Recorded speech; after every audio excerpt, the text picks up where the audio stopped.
All right, let's bring in Kathy Burke. Yes. Yeah. The inspirational story of a trailblazing cop, woman cop who wouldn't quit. Lady wouldn't quit. Not a quitter. Right here. Quit. She's got a woman's story, survivor story. Compelling, it's told to me. I'm going to have to go into the desk. Groundbreaking is what this comes down to. Hello there. Good morning. Hi, guys. How you doing? Come on in, Kathy. How are you? Take a seat right over there. Red couch. Red couch. Yeah, orange, red, whatever. So, detective, the inspirational story of the trailblazing cop who wouldn't quit. I got to give you props for not quitting. You wouldn't quit. Why should I? You never would quit. That's right. You wouldn't hang up your badge and your motorcycle and your gun. You wouldn't quit. I wish I had a motorcycle. I wish you had a good hairdo, but you don't. That's because I was coming here. I know, but you wouldn't quit. That's the beauty of this. You gave a damn and you wouldn't quit. It's compelling stuff. Welcome. How long were you in the force, ma'am? 23 years. Before you wouldn't quit. 23 years. 23 years, right. And then you quit. No, I didn't quit. I retired. There is a difference. Okay. Yes. How long you can only be on the force till a certain age or a certain amount of time? 20 years? Till you're 63. 63. But you got out obviously early, looking as good as you are. Yeah. Hey, but you wouldn't quit. Nope. No, you couldn't quit. It says here she went from flirting with New York drug dealers to testifying before Congress with a bag over her head. Yeah. What was that? That's because I had a bad hairdo. Right. And you wouldn't quit. That's right. The hair wouldn't quit. You're not a quitter. You had some split ends, but that's okay. Prel back in the day, right? That's right. Right, gotcha. So, let's get into that a little bit. That, flirting yes. with New York drug dealers. It was part of the job, right? You have to infiltrate and... Well, the thing with the drug dealers is you wanted them to be convinced that you were part of their scene. Right. And not a cop, obviously. Okay. So were you doing the drugs? Did you have to Oh, no. Ridiculous. Well, but that's what's going to sell it. I mean, people, they're always accusing me of being a cop. Yeah. I mean, so that's why I do the lines. I don't even want to party anymore. Right. They're like, what are you, a cop? Do a line. All right, Tom. You know, to get undercover properly, don't you have to assimilate and live that lifestyle, or no? These days you do. Yeah. You only got to go up to the line. Okay. And Money then snort talks. it. Okay. No. So you would buy the drugs from them and just take them? Okay. And leave. Okay. Because you're not purporting yourself to be a drug user. Oh, I see. Just a dealer. You're a dealer. You're buying it for somebody else, your old man who's laid up, Right. or you're buying in such quantity that you're going to sell it. Okay. Gotcha. I'm not going to buy drugs, use them, and then get busted. Right. Gotcha. And that's the rap you lay down on them. Okay. And, you know, money talks out there. They don't care whether you use the drugs or not. Yeah, right. They want that greenback. Right. All right. And that's what you push. To me, if I'm even going to deal with like a guy that's gay, I'll make sure he, does something to me to prove, are you sure you're a gay user? Right. I just sell it all the way. Yeah, he goes 110%. I don't quit. He never quits. Actually, if I was on the street, maybe you would have been one of my targets. Yeah. As a gay man, sure. With that yellow vest, sure. I can see that. You know what I'm saying? This is a bulletproof vest. Oh, my bad. So tell us some of the most dangerous things that have happened to you. Oh, back in '71, I was up in the South Bronx buying some drugs. And What kind of drugs are we talking? Weed? Heroin. Coke? Heroin, okay. I've bought everything from marijuana and pills to kilos of cocaine and heroin. And what'd you bring for us today? Myself. Okay, then that's fine, yes. So you were buying heroin back in '71. And we were in Fort Apache, the infamous Fort Apache. Right. And while I'm negotiating with the dealer, a guy who was about 6'4", 285 pounds, came up behind me, picked me up like a pocketbook, and dragged me into an alley. Jeez. Oh. And it was a drug rip-off, and I gave him the money. Yeah, right. Give it up. It's not my money. I don't care. Right. And he wasn't happy, and he pulled my shirt down to no man's land. Whoa. And in his frustration, because there was no more money, he put a gun to my head and pulled the trigger. He pulled the trigger? Whoa. He pulled the trigger. And there's a power beyond me because that gun misfired. It's the loudest sound you'll ever hear in your life. Whoa. So what happens when there's a misfire? It goes, nothing happens, It just clicks? but it just clicks. Yeah. Oh. And I pulled my own gun out, and I got jumped from behind by two other guys. Jeez. Got stabbed in the shoulder, and I was beat up pretty bad. Wow. And one of the guys who was mentally challenged said, hey, let's get out of here. Okay. And they split, Let's go get away. He was the only smart one.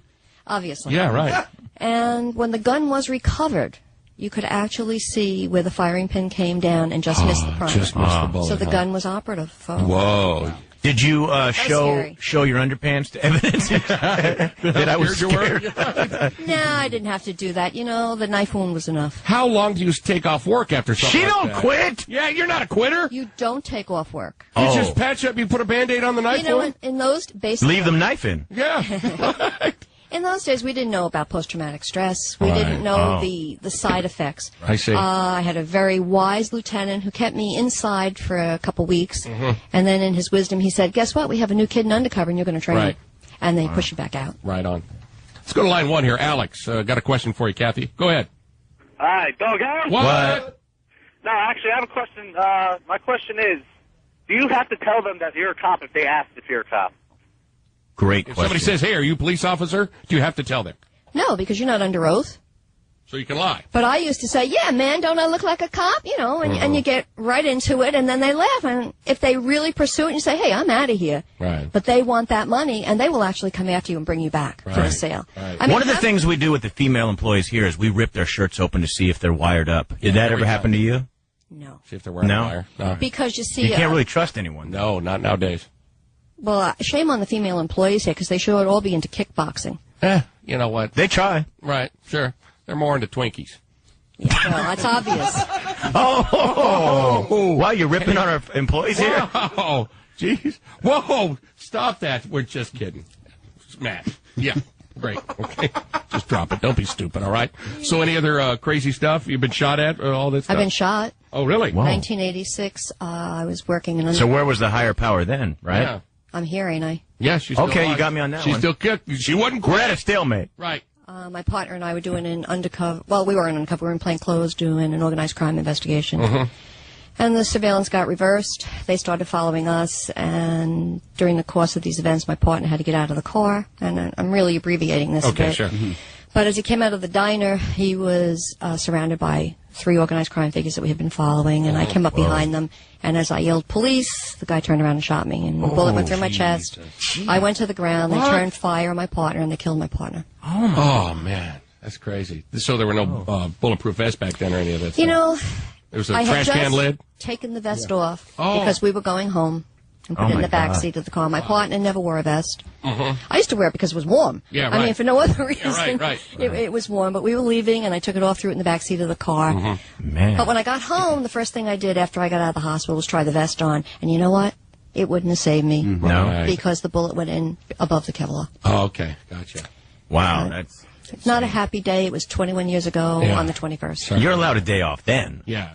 I When had you take a 2.5 bullet? years off. Oh, okay. Oh, Good. okay. Right. Yeah, I 10 days in the hospital, and I've never really recovered. I still have part of the bullet in my chest. Jeez. And it keeps me from doing a lot of things that I once enjoyed doing. How many female detectives were there back in your day? Were you one of the first? Or? No, we've had women since the 1800s. Yeah, and I want to complain about that. About... Just kidding. It's okay. You know we're messing with you, right? Yes. Okay, good. So women have been detectives for that long? Oh, yeah. I didn't know that. Women back then mostly were matrons. Even when I came on the job in '68, we searched dead bodies and prisoners and Okay. went after lost children, unless you were picked up to go into a narcotics or Yeah, a right. specialized unit. Okay. So even back in the 1800s, they were brought out to work abortions and cases involving children, child right, abuse. Right, gotcha. So they've always been around. They were only back then. There were only about 1% of the force would Right. be detective, and a much fewer number would ever get to first grade, where I retired. Okay. Were you treated? Go ahead. When we watch these movies about undercover cops, do you sit there and say, "Oh, come on, this is ridiculous. It doesn't happen like this," or are they pretty close? Some of them really get into the mental gymnastics that you go through as an undercover. I remember when Miami Vice did their very first show. Okay. Sonny Crockett went through this whole mental image of what it was like to be isolated and be alone out there. Because you have to remember, the public doesn't know who you are, Right. and they don't like you because they think you're part of the problem. That's right. Yeah. The cops don't like you because you're just another misfit on the street. Yeah. So you really are alone. Yeah. And it takes its toll. I know very few undercovers who have come out without some kind of physical abnormality, whether it be ulcers, colitis, some have twitches. Some are always looking over their shoulder. And if you take a bunch of cops and put them in surrounding with a whole bunch of other cops. The narcotics cops are going to find each other. Right. Because we're always the ones with our back against the wall. What about dirty cops? Back in the day, it had to be worse than now, or is it worse now, or they exist, obviously? There's always that 1% in every business, whether it be police department or the radio industry. Yeah, right. You're always going to find that guy looking for the buck. Yeah. I think today's police department is pretty clean. I don't think you see any organized corruption. It may be just an individual who's taking advantage of an opportunity. And with the techniques and the skills that the police department has today, they're quickly sought out. Right. We're talking with Kathy Burke. She has a book out. Go ahead and tell the people the name of the book and where it's available. The name of the book is Detective. It's available on Amazon.com or your local bookstores. They can either order it if they don't have it. Right. Did you have to deal with the Mafia at all? Several times in my career. And so how do you go into that knowing the reputation, and this is incredibly dangerous? Right. And anybody who has the potential to kill you doesn't have to be organized crime. A drug dealer has just as much potential to do you bodily harm as an organized crime figure. Were you ever close to, okay, you know what, I've screwed up, or I think they know, but I still have to go in and play the part? Oh, yeah. Really? Oh, yeah. Is that constantly on your mind? Like, God, what if they know and they're just not telling me? Right. It's always on your mind. I've been in several tight scrapes where they actually knew who I was. Years ago, I was working a group that was pushing counterfeit money and dealing with narcotics. And I'd been following them from bar to bar. They were bar owners. And one night, they went to a new location. When I went in, they actually locked me in the club. Wow. And the guy at the door said, they know who you are. I go, yeah, right.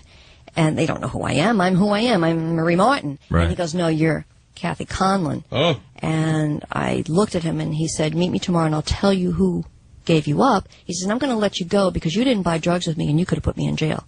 Wow. So one good turn deserved another, Right. but who knew? Later on, these people went to jail for their drug dealings, but, I mean, that's scary when somebody can tell you your name. Yeah. Do you have anything to worry about now? I mean, because at the time you're testifying with a bag over your head to, protect your identity, but now... I've been retired 15 years, and I've been out of the drug game well over 20, and I've been really out of it 20 worry. minutes. Yeah. Yeah, well, no, I don't think so. Oh, okay. Until it kicks back in. Yeah. No, exactly. What is this sexual discrimination thing you filed against the police department? Can you talk about that back in the day? Oh, God, the infamous dinosaur. You know, Were you the first one to do that, or? I was probably the first one to really say you don't have to put up with this nonsense. Right. It was a landmark case. Today, the lawsuits are settling in millions of dollars. We didn't do that. Oh. But we set the record straight. You can't get away with calling people these kinds of names. These are people you worked with, obviously. This was a sergeant. Okay. One person. Right.